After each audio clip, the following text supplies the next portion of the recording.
Hello. So if you're like me at the moment, I've been under a lot of stress. The world is super intense. We are face to face with a global pandemic, a real bringing to surface the just deep systematic racism that has existed in our country forever, trying to just navigate the day, all of it. I feel like I've gotten a lot of messages from a lot of people around being overwhelmed, being stressed, being off center. And, you know, I just wanted to share a few different thoughts with you. First of all, you're not alone. Second of all, it's not a failure of your spirituality or of your spiritual practice.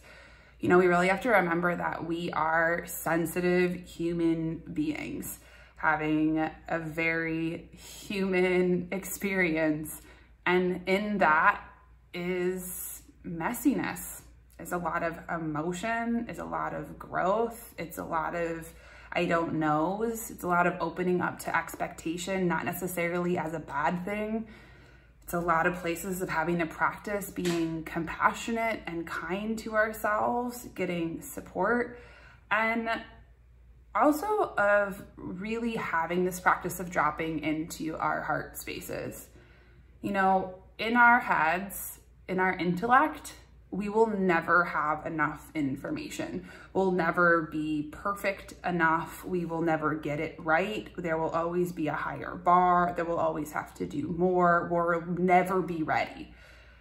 And our heads disconnect. You know, we can tell when we're in our heads. I can tell when I'm in my head, when I make myself feel like I'm in an emergency or I rush myself. I can tell because I have no joy at all. My like little spirit gets sucked right out of my body.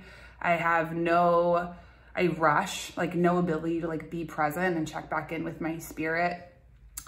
And for me, it's a big invitation to start to slow down. Like, okay, red flag, you need a timeout. And to start to anchor in and drop into my heart space. Because, you know, our hearts are wise. They are what connect. They're what allows us to, they're the portal in which we receive our intuition. They are what really should guide us. They tell us whether or not we're in alignment with our true selves, not our heads. And so first and foremost, if you're like me and having a moment of a lot of stress, like I said, you're not alone.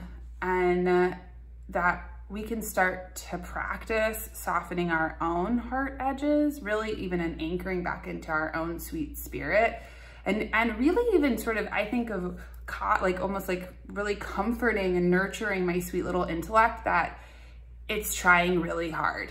Like I'm trying hard. I'm trying really hard to be, you know, an advocate and, you know, learn about, be actively anti-racist, be a better listener, be a better partner, trying to do things in my business, trying to do all the different things. And my head will say it's never, ever, ever, ever, ever enough. And also, it's really quick to dismiss all of the ways in which I'm trying. You know, our intellect is in black and white, all or nothing, good or bad, right or wrong. But we can drop into our heart space. And for me, you know, I share this tool all the time because it's really powerful of even just putting one hand on my heart, one hand on my belly as a way to anchor back into the present moment, anchor back into my own sweet spirit, and even just connect to my physical body. And there I even just start to soften to myself, soften to the world, practice being more available and open and listening instead of having to have all the information or go into fight, flight, freeze, figure it out.